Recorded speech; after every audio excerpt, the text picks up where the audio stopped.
Welcome, everyone, to our LinkedIn Live. I'm Bruce Eckfeldt. I'm your host and moderator. I'm going to introduce our topic. I'll introduce our guests, and then we'll get going on this. Our topic today, this is going to be an interesting one, something I talk about a lot. I've had some interesting conversations with our guests around this. We've got some different angles and thoughts around it. It's an important one. Title is From Founder to CEO, Scaling Mindset for High Growth Success. And we really want to dig into this transitional process experience that founders have to go through to really not only scale their businesses, but scale themselves. So we're going to talk a little bit about what we've seen in this space, some of the things that we see work well, some of the challenges, and really help people that are in this journey kind of think about their plan and think about where they want to, how they want to evolve and how they want to grow as leaders. So with all that, let me talk a little bit about logistics here. So if you are on LinkedIn and watching this, if you have a comment or question, go ahead and drop it into the comments notes of the LinkedIn page there. We will get those. We'll try to watch them. We'll weave those into the conversation as we see them. If you are on YouTube, we are also streaming there. I'm not going to be watching the YouTube comments, so jump over to LinkedIn to leave a comment if you have questions or comments you want to post there. If you're watching the replay on either of those platforms, go ahead and drop a comment or question into the onto the pages there.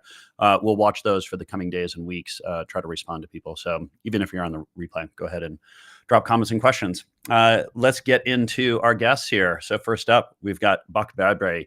He is an expert in startup psychology. He assesses and develops founders, CEOs, and executives in high growth ventures, as well as larger public companies. With all that, Buck, welcome to the program. Oh, I think you're on mute still. Oh. Hey there. I was just giving a thumbs up, but here I am. Yeah. And then next up, I've got Sonia Ellison Penny. She is a startup scaling specialist. She's a former executive at several high growth firms, and she's now guiding investors and founders through strategic mindset shifts and leadership transitions. She's also suffering from a little bit of cold and voice challenges, but I'll let her say hi to everyone. I'm going to try the voice out. Hi, everybody. It's working. And we will balance everything out. That's the fun part of live programs, is we deal with it as we go. So let's kick it off with just a kind of a simple question, or just kind of a comment on what is the one thing you look for in founders as they start to make the journey into becoming CEOs, something that you find is telling, or you find is a critical characteristic or mindset that you find helps them do that. I think that will kind of kick us off here. Buck, why don't we hear from you first? Sure. Yeah. And it's a challenging question because, as I think we all agree, context matters so much. And there are a lot of external factors, external to the founder, that are going to govern, whether the business is able to grow. But I'd say, though, if I had to pick one, I would say the ability to sublimate the ego and seek and embrace help. It really does. As you grow, you get a board, you get funding, you build an ecosystem of partners. It takes a village, and you really have to be open to asking for help. Mm-hmm. All great founders are attached to something. Actually, probably a lot of things. Yeah.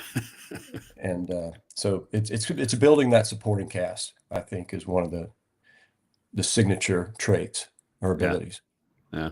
Sonia, how about you? What's one thing you look for in founders? I was hoping you weren't going to choose one that I would have chosen, Buck. And probably important to say, Buck and I work very regularly together.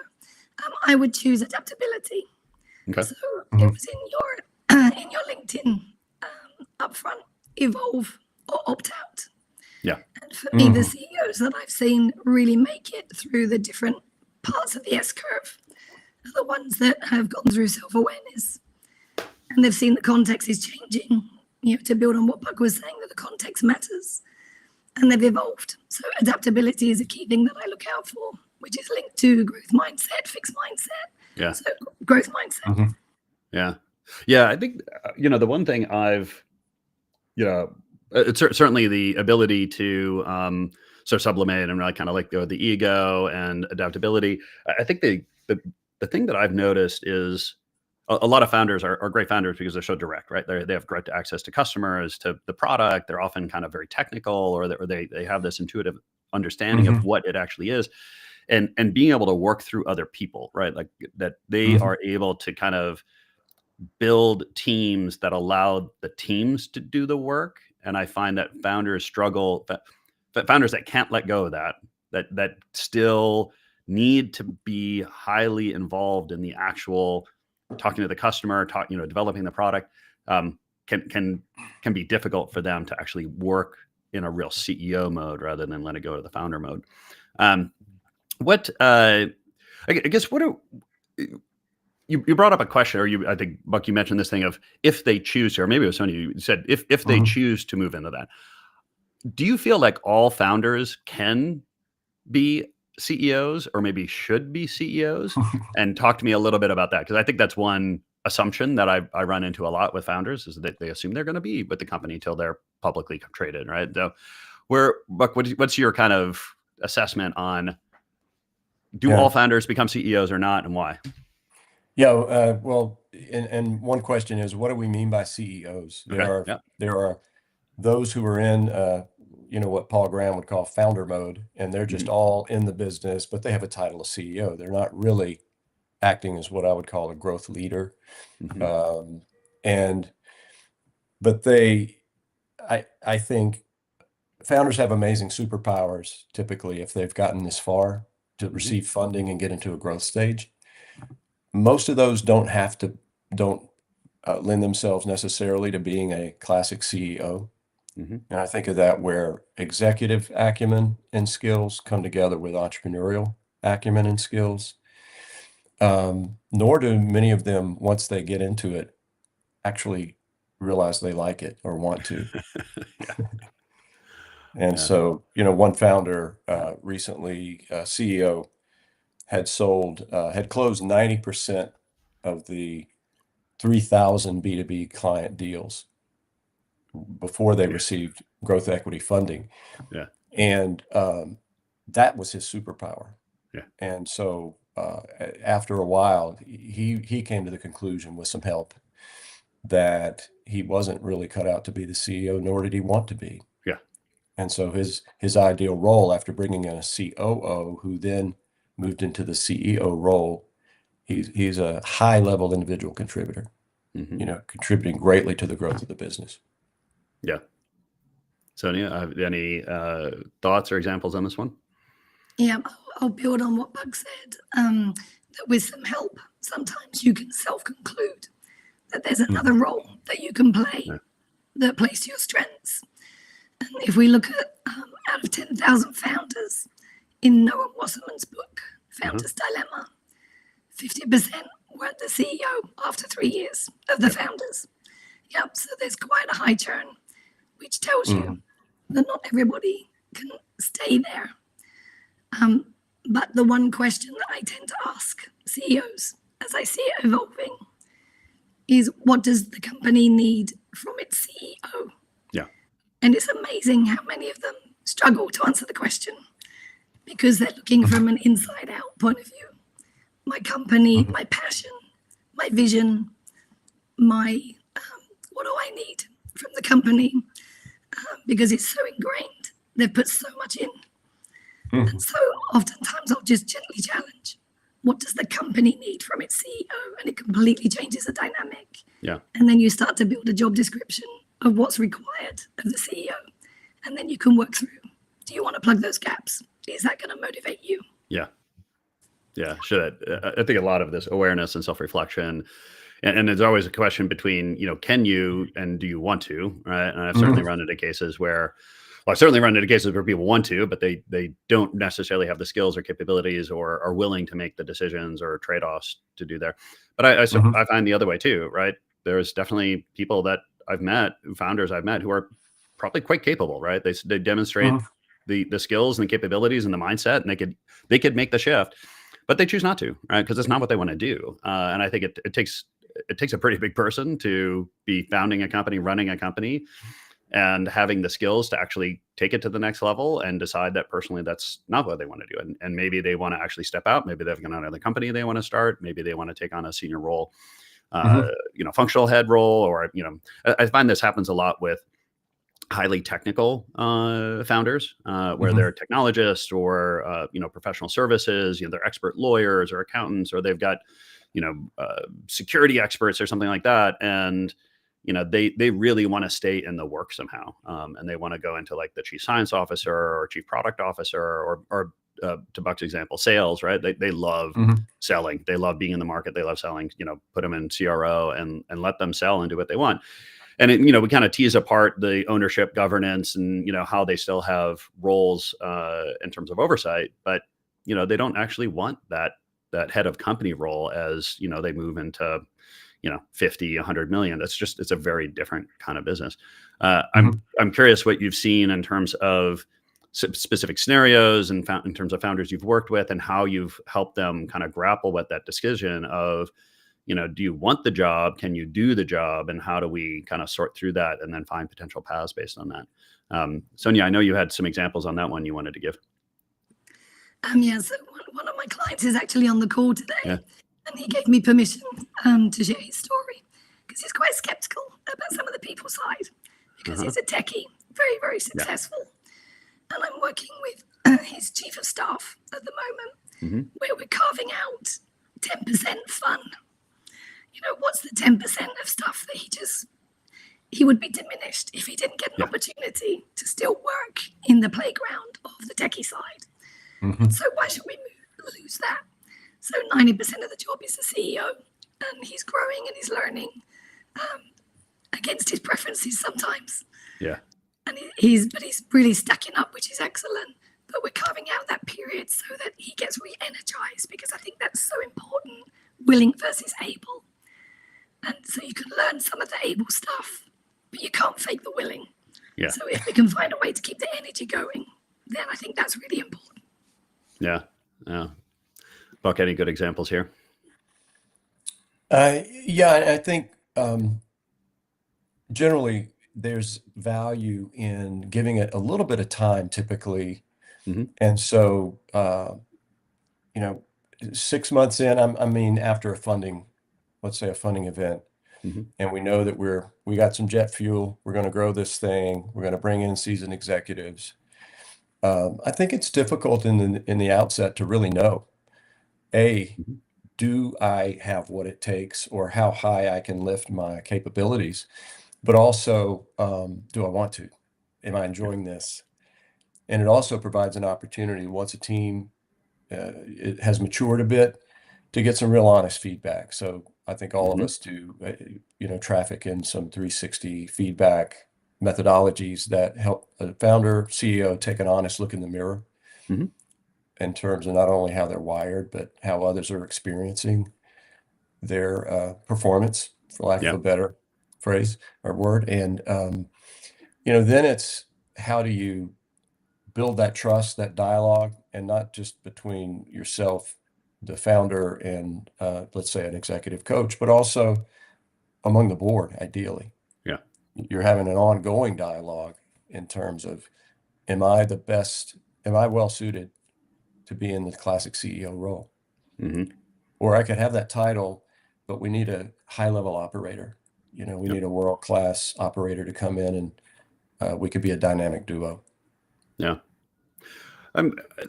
You mentioned building out a team. I want to kind of dig into that one a little bit, because I think that's a key part of kind of this whole transition. It's not just the founder, but it's really the team they surround themselves with, and how they design that, and how do they choose the right people, not only from kind of functional and experience point of view, but personality types, and creating. I always find that it's an interesting process for figuring out, who do I need as a founder, who do I need to surround myself with that is going to be compatible. Like, I want to have skills and experience, and I want to bring on people that have kind of been at the next level and can take to the next level. But I also want to figure out how to balance out my kind of individual strengths and weaknesses and tendencies, propensities. Like, how do I create a team that's really going to support me, right? And I think the classic challenges, or the classic mistake a lot of founders make, is they bring in people who are doers, right? Like, they like to bring in people who can execute on things, but they keep all this kind of strategy and high level thinking. and then they basically just have an echo chamber, right? And they just Mhm. miss this opportunity to really kind of help them expand themselves through the team. And it's hard, right? It's hard. It takes you really need to have some vulnerability to be able to hire somebody who actually is much smarter than you in that area and is likely going to challenge you in meaningful ways and figure out how to work with them effectively to create better decisions, better strategy, better execution. Mhm. I'm curious what kind of strategies or what do you see in terms of founders that are able to do that well, or when you've seen founders kind of do that well, what have they done? Like what are some insights around that process that might be able to help listeners around this? Sonia, why don't you, if you want to chime in on that one first? I'll give it a go. Yeah. So I'll give you a story of a CEO I'm really proud of, because I presented a graph of how transformational is your leadership style versus how transactional leadership versus management for the 8 people in the leadership team. And he gasped when I put up the graph, Yeah. because there was him at the top, very visionary, and 7 other people who were clustered just a little bit beneath him. Mm-hmm. And he knew immediately, I've hired in my own image. And so he hadn't hired the executioners. And so my question was, is the next layer of team leaders doing the execution? Otherwise, you guys are having a great party because they're finishing your sentences all the time. Mm-hmm. Yeah. You're having a lot of fun time in the conceptual side of the business, but who's landing the plane? And I'm so proud of how he responded to it, because I then got involved in the hiring of the chair. And untypically, we hired a chair who was actually pretty pragmatic. Whereas oftentimes you'd have it reversed. Yeah. But this was someone that could really challenge them about the practicality of their ideas. So I find it really beneficial to visually show them the styles and whether they're complementary or not, and have an honest discussion about that, the pros and the cons. Yeah. Buck, what's your take on this one? I agree with everything you said, Sonia. That willingness to understand my own wiring and Yeah. strengths, and then how do I surround myself? We don't need to be well-rounded as individuals, but we need to be well-rounded as a team. Mm-hmm. Well, one, I guess, watch out I have seen or would advise on is often when you get the private equity or growth equity funding, your executive search processes are outsourced. And I've seen CEOs be hesitant to really get involved in that decision making versus just kind of, the board, the funding firm has sourced these candidates, and there's a halo effect when we're new in we have a new investment thesis. We're going to grow this. We got new people on board. There's this rose-colored glasses kind of effect I've found, where we want everyone to be the right person, and we want Mm-hmm. everyone to succeed. And so I guess the watch out or the caution is really being willing to make a decision if it's not working Mm-hmm. in terms of the talent, and ensure that the talent bar you're setting is as high as it needs to be. And that would apply not just to people who are coming onto the team, but the founding team. Yeah. Yeah. I'd like to build Right. on that, Buck, that also is about the pace of growth. You suddenly get a big amount of funding, and it's fantastic. I can hire all these people, but the companies that I've seen are mature about it. Is they only grow at the pace that the maturity of their leadership can handle, because otherwise you just get churn and frustration and silos forming. So it takes quite a mature leadership team to consider the pace at which they can grow, even when they've got the funding. Yeah. I want to go back to this idea of getting feedback, because I think that's another important one, or a challenge that I see a lot of founders and CEOs, particularly when you're the CEO. Founders, usually the team is tight enough and small enough, you have a lot of just kind of natural feedback processes. But as things scale and particularly if you're bringing on new people, what are some ways that you've seen founders make sure that they're getting good, honest, applicable feedback not only from their, immediate senior leadership team, but, the board, other folks in the organization, whether it's, external coaches and consultants, or even clients and partners and vendors, right? Other people that can observe them and kind of give them feedback. Because I think it's a challenge. It was always hard to kind of speak truth to power. And, but I do find CEOs that can do that well, right, can find good systems and ways and set up good relationships and create their kind of right mindset and culture around this, that can be hugely impactful for them in terms of really helping their leadership and the growth. But I'm curious what you've seen in terms of practical ways that people have done that. Buck, why don't you kick us off on this one? What are ways that you've seen founders get good feedback as they move into CEO? Yeah, well, the classic, I guess, exists for a reason that may not be a good one, which is human beings aren't great at giving each other feedback. But one way around that is 360 feedback, with an outside party who is trusted, and whether that's through stakeholder interviews or 360, online surveys, or we use the Hogan assessment suite to get really detailed data on, personality drivers. But I think behaviorally, ideally, you want to build, as you're saying, you want to build a culture where that's not necessary, where there's enough safety and trust. And so the core behavior I've found is just, it sounds simple, but asking for it, beginning to, in a safe way, providing feedback to others. Also asking in one-on-ones, setting up a process where the team just, hey, team, let me have it.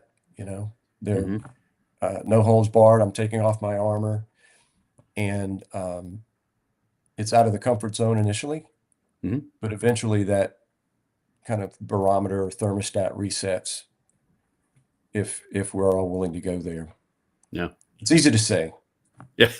Yes, exactly. Having been there personally, I get that one. Right. Sonia, what have you noticed with founders? For me, this is the key differentiator between those who are likely to be successful and those that aren't. I'll put it that bluntly. Just today, I was on the phone to somebody, to a CEO, and he told me about the good intent that he had with a monologue to his staff about the strategy and the vision. And I said, how do you know that they understood and that they agreed? And he said, I don't. I said, well, then I encourage you to go and ask. Yeah, because you're seeing it from your perspective. They may very well have thought it was a great vision. One person did give him the feedback during the tea break that they thought it was fantastic, but that leaves 10 others that we don't know whether it landed well or not.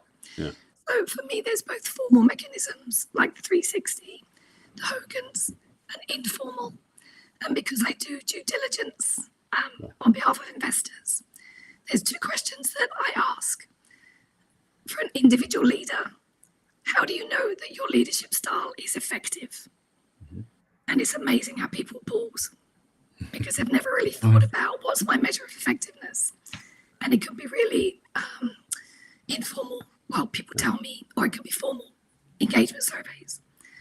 And the second question is I ask about the feedback culture amongst the leadership team, because if they're not doing it, if they don't have candor, they're not in the habit, it's not going to then cascade throughout the rest of the organization. It's definitely not going to be truth to power. So it has to start with the leadership team first.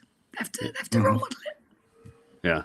I agree with both of those. But one thing that I've learned, but both personally and with the CEOs I've coached, is, well, I guess two things. One is it's really helpful to be specific on what you want feedback on, because I find that if you go out to your team with like, hey, give me feedback, it's like, okay, well, I think you should get a haircut. Like, okay, that's not actually what I was looking for here, or that's not necessarily helpful for what I'm doing. So if you can direct them saying, hey, look, this is what I'm trying to do. I'm uncertain about this thing, or I'm certain about how I'm effective in this way, or how this work that I'm doing, or this way I'm approaching this is landing.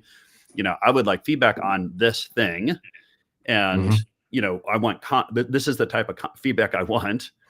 The other thing I find really helpful, and I think usually when I'm working with teams and this whole kind of feedback culture and stuff, giving feedback is actually not the biggest challenge. What I find the biggest challenge is receiving feedback, because there's a lot of feedback out there that people want to give. and that usually the barrier is, how do you receive feedback in a way that communicates to the person that gave it to you that you hear it, and kind of acknowledges it, makes it safe, right? It's like, because if you can demonstrate that, and a lot of what I do is work with leadership teams on giving and receiving feedback on a regular basis. And oftentimes I'll have the CEO be giving feedback first, give feedback to these other people, and model what you want, and then coach them on how to kind of take the feedback and then do the reverse.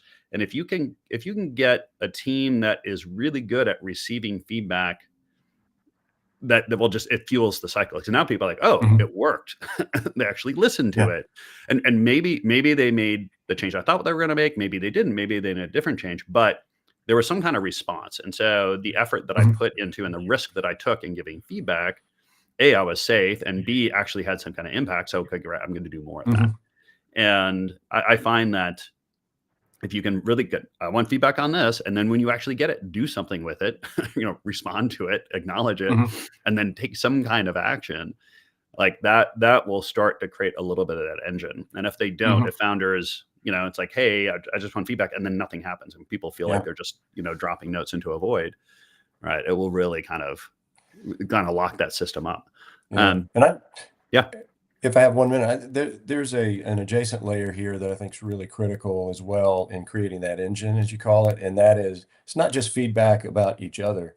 It's how do we deliberate openly and intelligently about decisions that we're making, so that the sum of the parts, the intelligence of the team is greater than the sum of the parts. And so, there are a lot of practical ways to structure deliberation processes so that, whether we're writing briefs on a particular decision, people have input to that asynchronously, but that's the real danger I see in where people don't feel safe to share facts or strong opinions that could really help the organization, or on the other side of that coin, pose a great risk.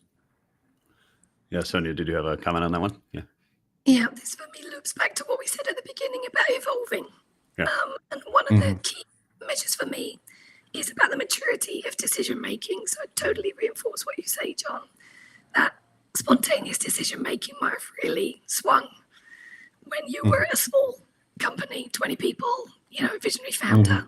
But when you're hitting 150, that reactive, spontaneous style isn't fun anymore. And so you need to have much more mature mechanisms in place. And that can sometimes take the fun out of scaling, right? But it doesn't mean that you are reducing flexibility or the ability to pivot. It means that you are maturing in the way that you are making decisions together. And it comes to the final point I would make, which is about relinquishing control. That's oftentimes the toughest thing for a founder to a CEO transition, is relinquishing some of that control. So the sooner you can get good decision-making forums in, the better it's going to feel for you, because then it doesn't feel like such a wrench. It's so personal. I do a whole decision-making rights process when we start looking at what are the standard decisions, the regular decisions teams are going to be making, and we kind of figure out, okay, who's involved at what level, and how do we simplify it and make it effective and fast. And the other one I will often have teams do, which has been fascinating, is I have them keep a decision-making log. So we take the decisions that they've made and they record, okay, well, what was their thinking at the time, right? This is what we saw as the problem. These were the options we saw. These are the criteria that we used. This is the decision we made. This is the logic of that decision. This is the expected outcome we wanted. And then they go back, months later, and they look at the decision, and it's phenomenal, because they look at that and they're like, oh my gosh, we totally missed this whole kind of question, or, we didn't need to do that. So we thought this was going to be a risk. Totally, wasn't and they can start improving that process, right? Because now again, they can start adding new questions to, hey, when we have this kind of situation again, we should add these things. So I completely agree that kind of being really good with decision-making strategies and who should really be involved in what part. And as a founder, like you've got to move into more of input and approval and out of the actual, sausage making of the actual decisions themselves. Which is not equal to No, go ahead. After you, Go, Buck. Sonia. There's a question in the comments, which is Oh. a good one, about humility. Yeah. And Buck, I think you'd be good to answer this. It's a specific wording of the Yeah, it's question? just in there. It says that top tips for balancing founder ego with getting to move to a place with more humility. I think it's what we talked about, the ego. You mentioned sort of this in the beginning of like how do you let go of your ego on these things and let other people into the process, whether it's decisions or having control over certain things. It's tough. If you want control, you're going to struggle. Yeah, and I think part of it is finding, continuing to build relationships with people you really trust, and you trust them to let you know what they're seeing, and because there's a gap between intent and impact, typically, Yeah. and I'm just not aware. I think I'm easy breezy. I'm open to anything when the team is experiencing me as very rigid. It's like, how does that happen? So either through relationships or some kind of structured feedback process, sometimes it has to kind of hit the founder or the CEO right between the eyes, I think, and it can be wrenching. Yeah. And for me, this is good old emotional intelligence. If you want somebody to have more humility, then it's building that self-awareness of the impact they're having on other people. Yeah. And then you can hope that might build a bit more humility when that awareness is created. Yeah. Looks like we're going to hit time here. This has been great. We could probably go for another couple of hours on many of these. At least Buck and I could. I don't know, Sonia, how much more you could do. but yeah, topically, we could certainly dig into any one of these. Thank you both so much for today. Sonia, if people want to get more information about you and the work that you do, what's the best way to get that information? Go on LinkedIn. So Sonia Allinson Penny. You've got all my websites, all my contact details are there on LinkedIn. Perfect. And Buck, what's the best way to get a hold of you? I think the best way is just through my LinkedIn profile. That'll take you where you need to go. Perfect. And I do want to make an advertisement for Sonia's got an incredible book coming out next year. Oh, yeah. And her methodology around building these conversations and alignment between board, founders, teams, and really entire organizations is phenomenal. Awesome. Sonia, put a link to the book in the show on the LinkedIn page so people can get that URL directly. If you want to get a hold of me, just bruce@eckfeldt.com is email, eckfeldt.com is website, and obviously on LinkedIn as well. Buck, Sonia, thank you so much for taking the time today. It's been an absolute pleasure. Thank you. Thanks for everyone for listening. Again, if you're watching the replay, leave comments and questions. We'll follow those. And reach out. We'd love to hear from people. Thanks everyone for attending today. Take care.